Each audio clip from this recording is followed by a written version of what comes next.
일어나. 정신 안 차려? 집에 가서 제사상 마저 차려야지. 응급실 침대에 사경을 헤매며 누운 아내를 남편은 짐짝처럼 발로 툭툭 건드리고 시어머니는 며느리의 팔에 꽂힌 생명줄 같은 링거 바늘을 거칠게 잡아 뜯으려 합니다. 이들에게 며느리는 가족이 아니었습니다. 그저 제사 음식을 찍어내는 기계, 그 이상도 이하도 아니었으니까요. 안 돼요. 지금 환자분 쇼크 상태라 죽을 수도 있어요. 간호사의 절규에도 아랑곳하지 않고 며느리를 질질 끌고 나가려던 절체절명의 순간 운명처럼 나타난 한 남자가 시어머니의 팔을 부서질 듯 낚아챕니다. 감히 내 딸에게 무슨 짓이야. 단 한마디로 응급실의 공기를 얼어붙게 만든 남자. 그가 내민 유전자 검사 결과지 한 장이 며느리를 짐승 취급하던 시댁 식구들의 인생을 송두리째 뒤흔들어 놓습니다. 가장 비참했던 명절날 시작된 가장 화려하고 통쾌한 복수극. 오늘의 사연 지금 시작합니다.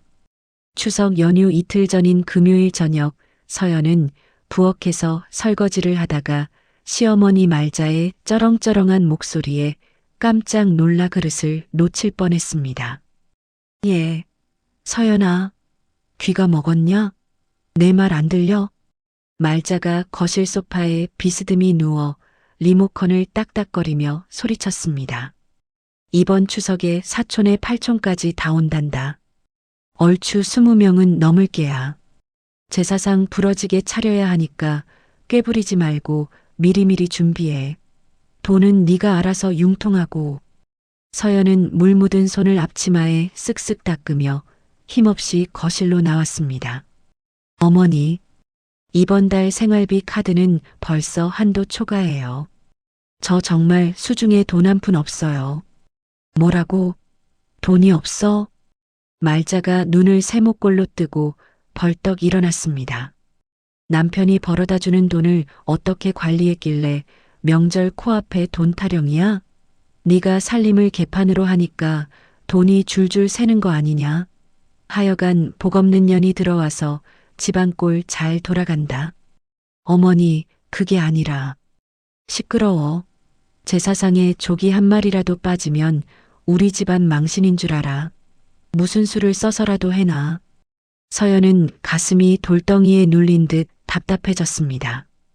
비상금으로 장롱 깊숙이 숨겨둔 꼬깃꼬깃한 5만 원짜리 한 장이 전부였습니다. 네, 알겠습니다. 어떻게든 해볼게요. 서연은 죄인처럼 고개를 푹 숙였습니다. 그날 밤 12시 모두가 잠든 시각.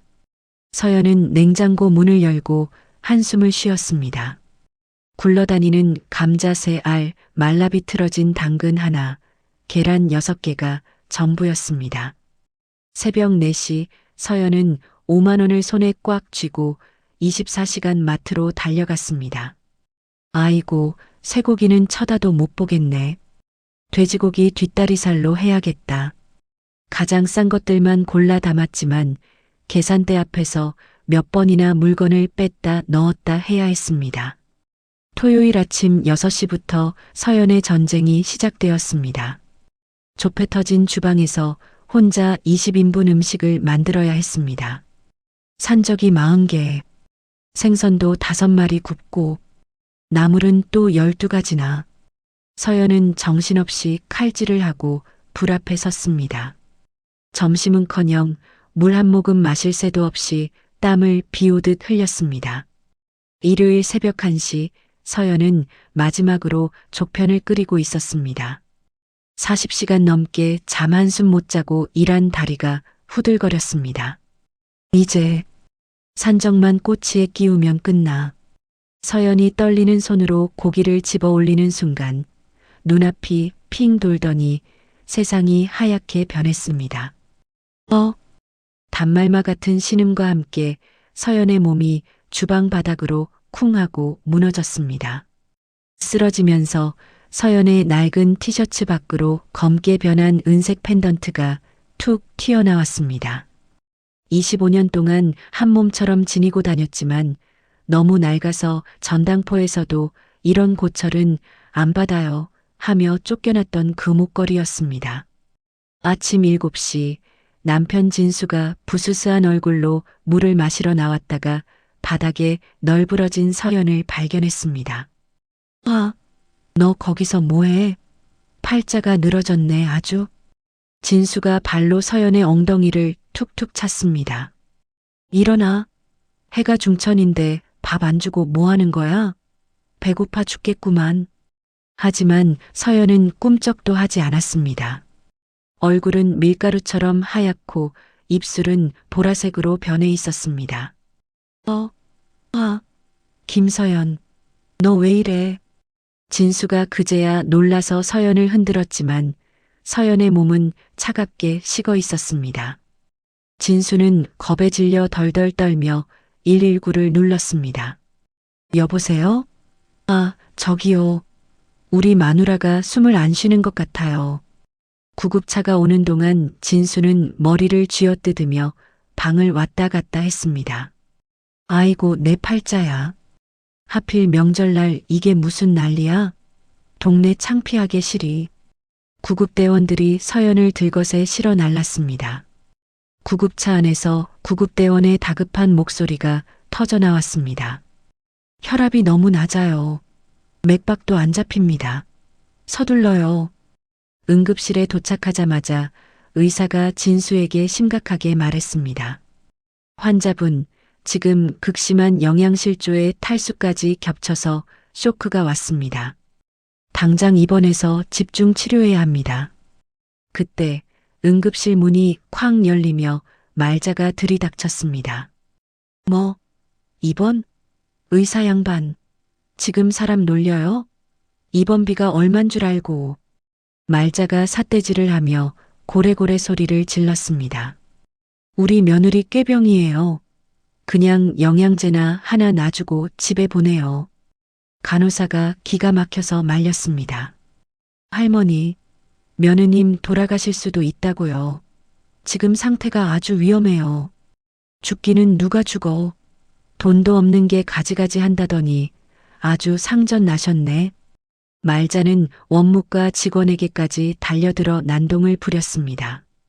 우린 돈 없으니까 배를 째든지 맘대로 해. 난 돈 못 내.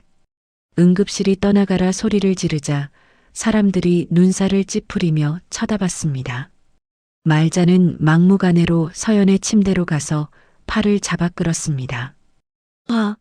일어나. 정신 안 차려? 집에 가서 제사상 마저 차려야지. 의식이 가물가물한 서연이 힘겹게 고개를 끄덕였습니다. 네, 어머니, 집에 갈게요. 말자가 서연의 팔에 꽂힌 링거 바늘을 확 뽑으려 했습니다. 안 됩니다. 이러시면 환자 쇼크 와요. 간호사들이 달려들어서 말자의 팔을 붙잡았습니다. 이거 안 나? 내 며느리 내가 데려가겠다는데 니들이 뭔데 난리야. 응급실이 난장판이 된 바로 그때 쩌렁쩌렁한 고함 소리를 듣고 병원장 강준혁이 성큼성큼 다가왔습니다. 준혁이 들어서자 의사와 간호사들이 깜짝 놀라 길을 텄습니다. 병원장님, 준혁은 미간을 찌푸리며 난동을 부리는 말자 쪽으로 다가갔습니다. 도대체 이게 무슨 소란입니까? 여기가 시장 바닥입니까?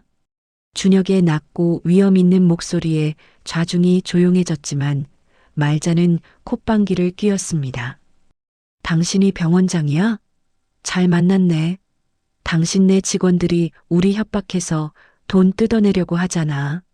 멀쩡한 애를 입원시키라니 이게 사기꾼이지 뭐야? 보호자분 말씀 가려하세요. 준혁의 눈빛이 매서워졌습니다. 당신이 뭔데 나한테 명령질이야? 비켜. 내 며느리 데려갈 거야. 말자가 준혁을 밀치려 할 때 준혁의 시선이 침대에 축 늘어진 서연에게 꽂혔습니다. 앙상하게 마른 몸, 핏기 없는 얼굴, 그리고 목에 걸린 저 낡은 펜던트. 준혁의 심장이 쿵 하고 내려앉는 것 같았습니다. 숨이 턱 막혔습니다. 저건 25년 전 3살배기 딸의 생일에 직접 디자인해서 걸어주었던 세상에 하나뿐인 그 목걸이였습니다. 펜던트 귀퉁이에 있는 작은 흠집까지 똑같았습니다. 이럴 수가. 말도 안 돼. 준혁이 홀린 듯 서연에게 다가갔습니다. 떨리는 손으로 펜던트를 뒤집어 보았습니다. 닳고 닳아 희미해졌지만 분명히 새겨져 있는 글씨. 사랑하는 딸 서연에게. 준혁의 눈시울이 붉어졌습니다. 25년을 미친 사람처럼 찾아 헤맸던 내 딸이 뼈만 앙상하게 남은 채 눈앞에 누워 있었습니다. 그때 말자가 꽥 소리를 질렀습니다. 아니 이 양반이 남의 며느리 몸을 왜 더듬어? 늙은이가 노망났나? 준혁이 고개를 번쩍 들어 말자를 노려봤습니다. 그 눈빛에는 서리빨 같은 분노가 서려 있었습니다. 지금 뭐라고 했습니까? 준혁의 목소리가 지옥에서 온 사자처럼 차갑게 깔렸습니다.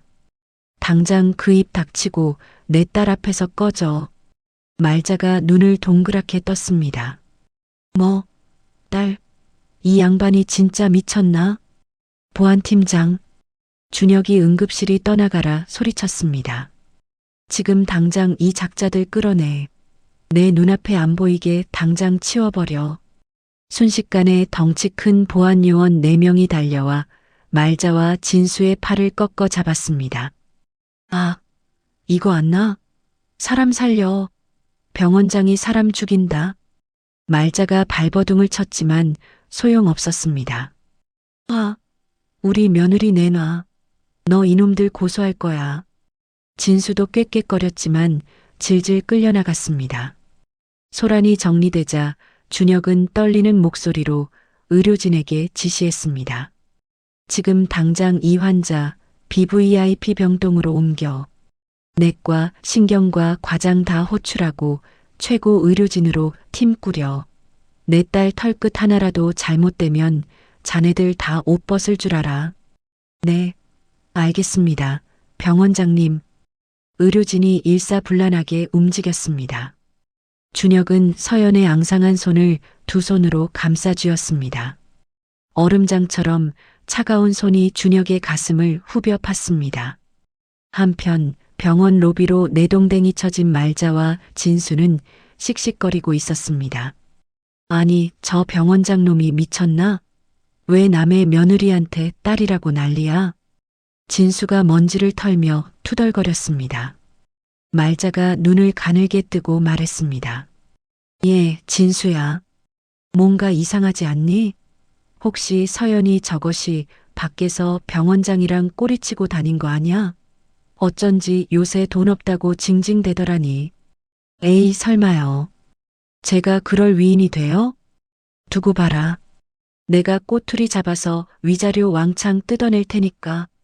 두 모자는 김칫국부터 마시며 쑥덕거렸습니다. 6시간 후 BVIP 병실. 서연이 가늘게 눈을 떴습니다. 눈앞에는 호텔방보다 더 화려한 천장이 보였습니다. 여기가 어디야? 정신이 드니? 옆에 앉아있던 준혁이 벌떡 일어나 서연의 이마를 짚었습니다. 서연은 낯선 중년 남자를 보고 놀라 몸을 움츠렸습니다. 누구세요? 병원비 낼 돈 없는데. 준혁은 가슴이 미어지는 것 같았습니다. 돈 걱정은 하지 마라. 혹시 그 목걸이 어디서 났는지 물어봐도 되겠니? 서연은 무의식적으로 목걸이를 쥐었습니다.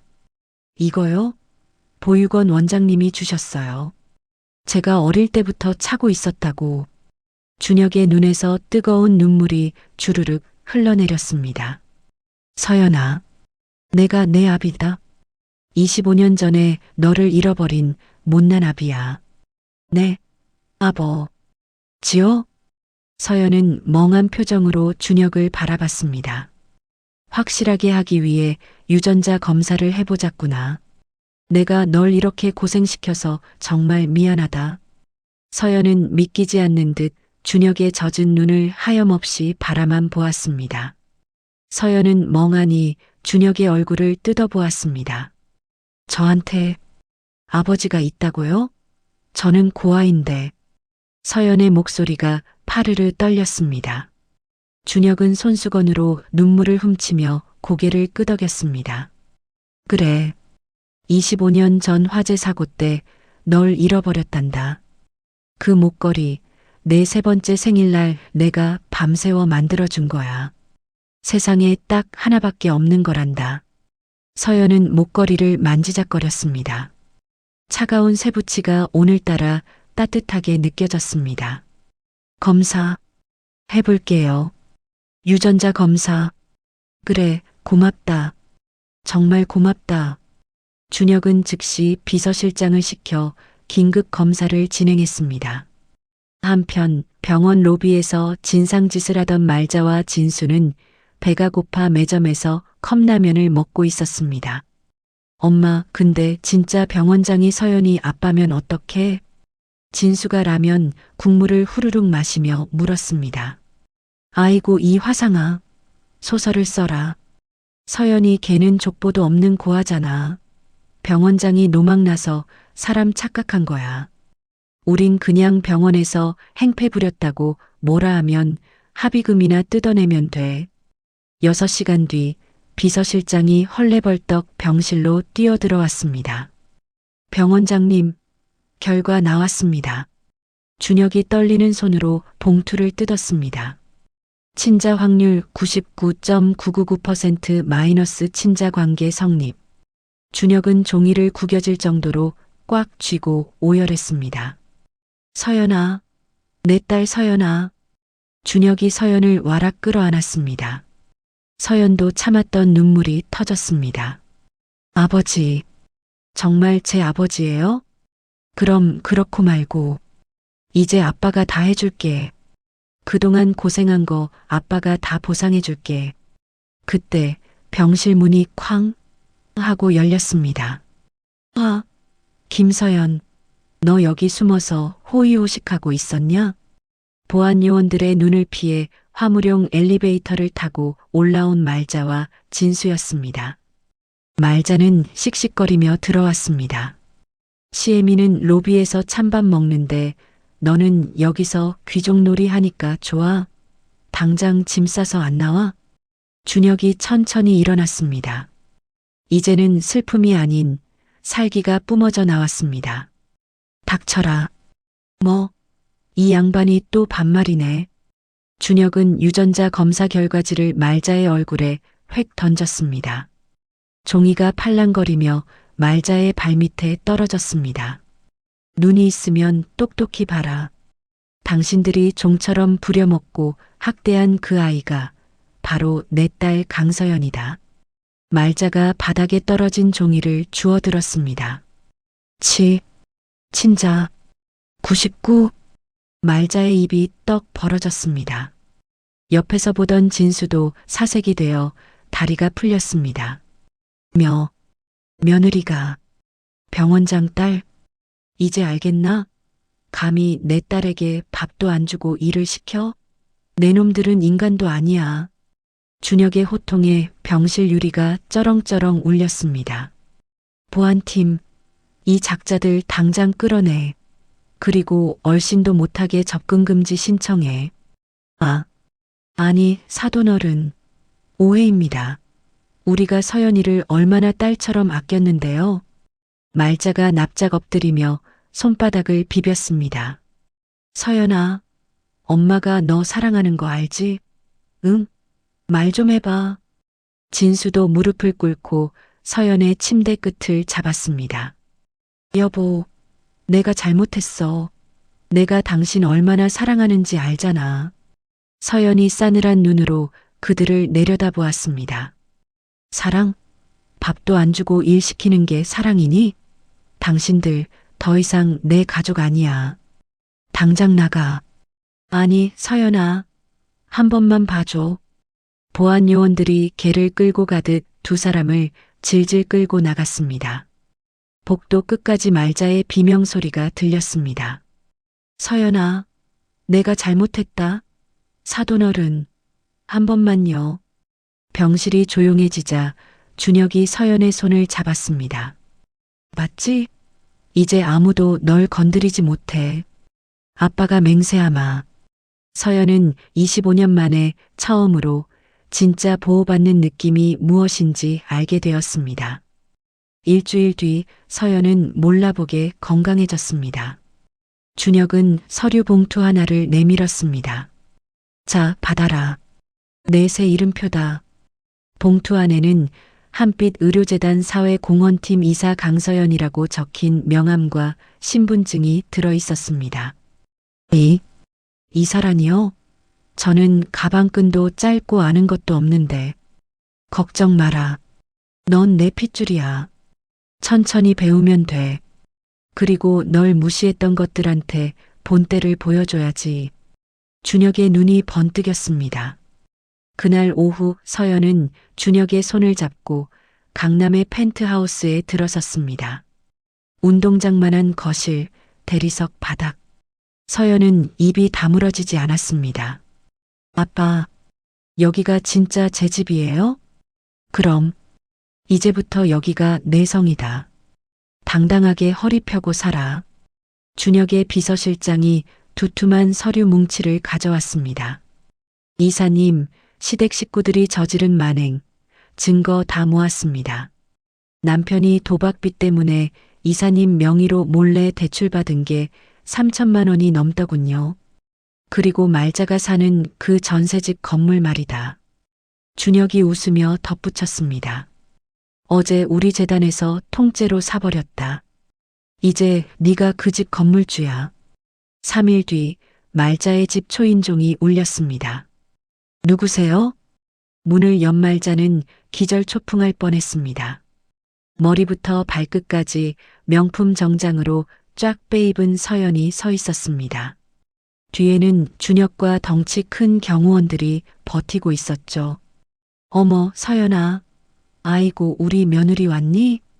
말자가 알랑방귀를 끼며 달려들었지만 서연은 눈 하나 깜짝 안 했습니다. 누가 당신 며느리야?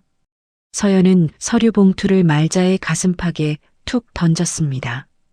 임대차 계약 해지 통보서야. 그리고 불법 건축물 철거 명령서도 같이 들었으니까 읽어봐. 뭐? 애지? 서연아, 이게 무슨 소리니? 나 이 건물 주인이야. 당신들 옥탑방 불법으로 개조해서 월세 받아먹은 거 다 걸렸어. 보증금은 원상복구 비용이랑 밀린 월세, 그리고 김진수가 내 명의로 쓴 사채 빚 갚는 걸로 퉁칠 거야. 그러니까 서연이 선글라스를 살짝 내리며 싸늘하게 말했습니다. 빈손으로 나가. 당장. 그때 방구석에서 자다 나온 진수가 뛰쳐나왔습니다. 아, 김서연, 너 너무하는 거 아니야? 그래도 우린 아직 부부야. 재산 분할해. 재산 분할? 웃기고 있네. 서연이 코웃음을 쳤습니다. 네가 한 게 뭐가 있는데? 도박해서 빚만 잔뜩 만들어 놓고 재산 분할? 이혼 소송장 곧 날아갈 거니까 법정에서 보자. 아, 참. 너 4명에 도용한 거 사기죄로 고소도 했으니까 감방 갈 준비나 해. 뭐, 감방? 말자가 서연의 바짓가랑이를 잡고 늘어졌습니다. 아이고 서연아, 내가 잘못했다.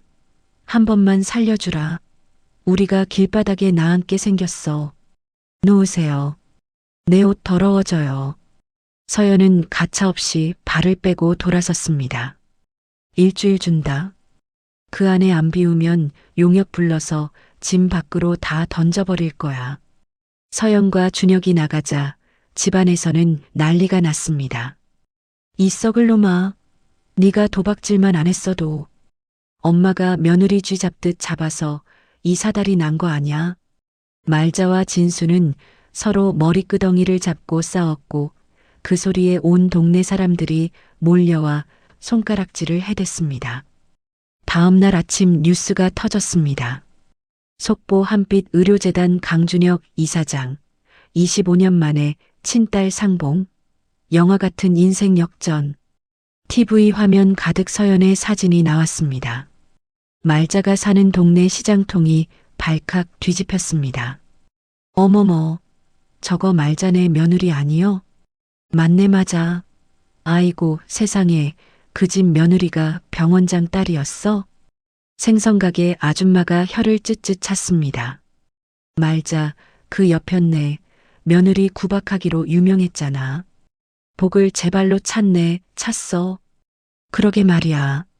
며느리한테 밥도 안 주고 일만 시키더니 꼴 좋다. 말자가 시장에 나타나자 사람들이 대놓고 수군거렸습니다. 어머, 악덕 시어머니 지나가네. 저 여자랑 말 섞지 마. 재수옴부터. 말자는 얼굴이 홍당무가 되어 도망치듯 집으로 들어갔습니다. 노인정에도 얼씬 못하게 되었습니다. 한편 진수는 회사에서도 왕따가 되었습니다. 야, 김진수, 너 진짜 병원장 사위였냐? 그렇다니까요. 근데 왜 이 모양 이 꼴이냐? 이혼 소송 당했다며? 주제 파악 좀 해라, 쯧쯧. 진수는 분을 못 이기고 싸구려 여관방에서 소주를 들이켰습니다. 이대로는 못 끝내. 내 몫을 챙겨야지. 진수는 눈이 벌게져서 악질 사이버 레카 유튜버한테 전화를 걸었습니다. 여보세요?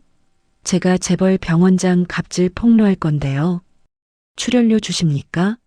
며칠 뒤 유튜브에 영상이 떴습니다. 충격 재벌 병원장이 서민 사위를 협박하고 길거리로 내쫓았다. 영상 속에서 진수는 거짓 눈물을 흘리며 연기했습니다. 제가 아내를 얼마나 사랑했는데요. 장인어른이 돈으로 우릴 갈라놓았습니다. 하지만 3시간도 안 돼서 영상은 삭제되고 채널은 폭파되었습니다. 준혁의 법무팀이 빛의 속도로 움직인 겁니다. 돈줄이 막힌 진수에게 사채업자들의 전화가 빗발쳤습니다. 아, 김진수, 돈 안 갚아? 오늘 밤에 묻어버린다? 형님, 저 대박 건수 있어요. 제 전처가 병원장 딸이잖아요. 납치해서 몸값 받으면 수십억은 땡길 수 있다고요. 호, 진짜지? 거짓말이면 내장기 다 꺼낸다?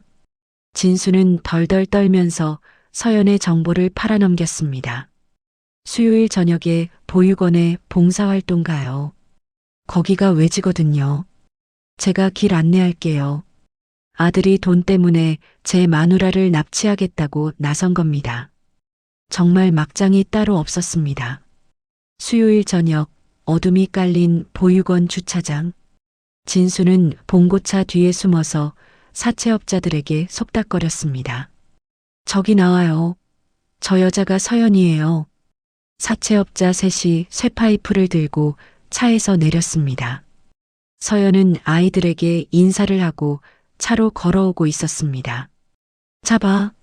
사채업자가 서연의 뒤를 덮쳐 입을 틀어막으려 했습니다. 하지만 서연은 당황하지 않았습니다. 준혁이 채워준 스마트워치 버튼을 꾹 눌렀습니다. 누구세요? 사람 살려. 그 순간 꼼짝마 하는 고함과 함께 사복을 입은 건장한 남자들이 튀어나왔습니다. 준혁이 심어둔 최정의 경호팀이었습니다. 으악!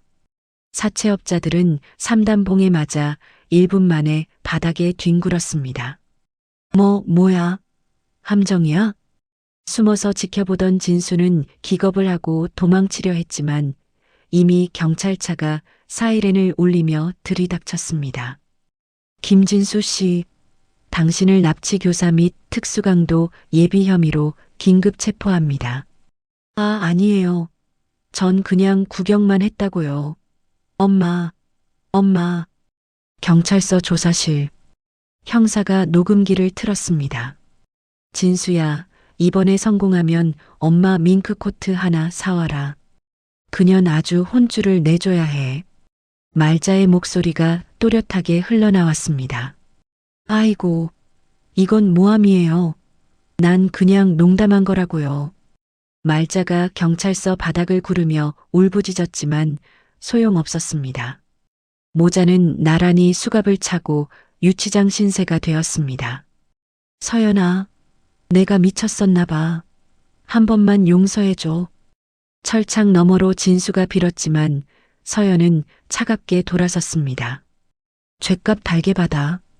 그게 내가 해줄 수 있는 마지막 배려야. 3개월 후 법정. 죄수복을 입은 말자와 진수는 초라하기 그지없었습니다. 피고인 김진수 징역 5년, 피고인 박말자 징역 1년 6개월. 판사봉이 땅 하고 내리쳐졌습니다. 안 돼. 판사님, 5년이라니요. 억울합니다.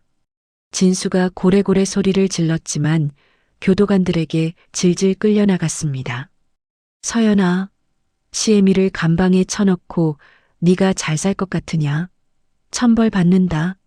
말자가 악담을 퍼부었지만 서연은 눈 하나 깜짝하지 않았습니다. 재판이 끝나고 서연은 구청으로 직행했습니다. 이혼 신고서입니다. 호적에서 아주 깨끗하게 파주세요. 서류 처리가 끝나고 받아든 등본에는 서연의 이름만 덩그러니 하지만 아주 깨끗하게 남아 있었습니다. 법원 앞에서 기다리던 준혁이 서연을 맞아주었습니다. 고생했다. 속이 다 시원하냐? 네, 아빠. 10년 묵은 체증이 다 내려가는 것 같아요. 가자. 아빠가 우리 딸 좋아하는 바다 보러 가자고 펜션 잡아놨다. 부녀는 부산행 고속도로를 달렸습니다. 아빠, 저 이제 진짜 제 인생 살아볼래요. 그래, 내 멋대로 살아라. 아빠가 뒤에서 다 받쳐줄 테니까. 한편 감방에 간 진수는 지옥을 맛보고 있었습니다. 야, 신입. 네가 병원장 사위였다며? 근데 꼴이 왜 이 모양이냐? 같은 방 죄수들이 진수를 툭툭 건드리며 비웃었습니다.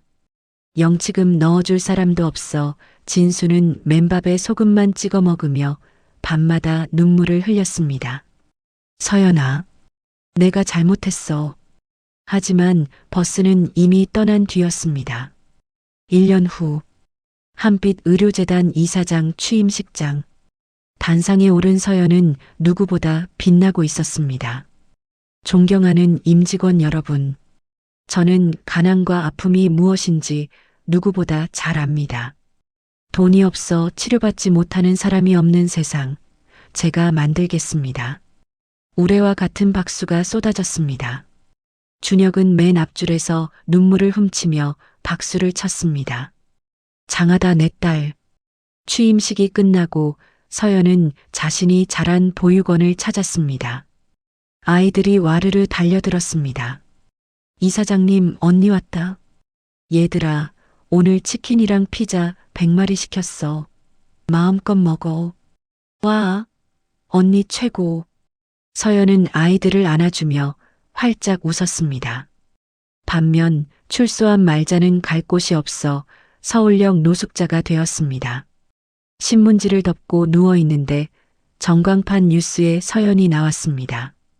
한빛 의료재단 강서연 이사장, 노블레스 오블리주 실천. 아이고, 내가 미쳤지. 굴러들어온 복덩이를 차버리고 여기서 이 고생을 하다니. 말자는 땅을 치며 후회했지만 지나가던 사람들이 코를 막고 피해갈 뿐이었습니다. 그날 저녁 서연은 병원 옥상 정원에서 준혁과 마주 앉았습니다. 아빠, 저 지금 꿈꾸는 것 같아요. 너무 행복해요. 꿈 아니야. 이게 다 내 복이다. 착하게 살아서 하늘이 상 준 거야. 서연은 목에 걸린 낡은 펜던트를 어루만졌습니다. 비록 색은 바랬지만 지금 서연에게는 다이아몬드보다 더 빛나는 보물이었습니다. 아빠 고마워요. 저 찾아주셔서. 나도 고맙다. 잘 커줘서. 두 사람은 서로를 마주보며 환하게 웃었습니다. 서울의 밤하늘 위로 별이 쏟아지고 있었습니다. 여러분, 오늘 사연 어떠셨나요? 며느리를 그저 부려먹을 종으로만 취급했던 시댁 식구들의 비참한 말로와 모진 시련 속에서도 착한 마음을 잃지 않았던 서연 씨의 인생 역전이 정말 짜릿한 카타르시스를 선사했습니다. 가족이란 단순히 핏줄로 묶인 관계가 아니라 서로의 아픔을 감싸주고 지켜주는 존재라는 것을 다시금 깨닫게 됩니다. 25년 만에 찾은 아버지와 함께 이제는 세상에 소외된 이웃을 도우며 살아가는 서연 씨의 미소가 오래도록 기억에 남을 것 같습니다. 혹시 지금 긴 어둠의 터널을 지나고 계신 분이 있다면 서연 씨의 낡은 펜던트처럼 여러분에게도 곧 빛나는 기적이 찾아올 거라 믿습니다. 인과응보라는 말이 있듯 착한 마음은 반드시 복으로 돌아오니까요. 오늘 이야기가 여러분의 답답한 속을 시원하게 뚫어드리는 청량제가 되었기를 바랍니다. 이야기를 끝까지 들어주신 분이 계시다면 잘 들었다고 댓글 하나만 남겨주세요. 감사합니다.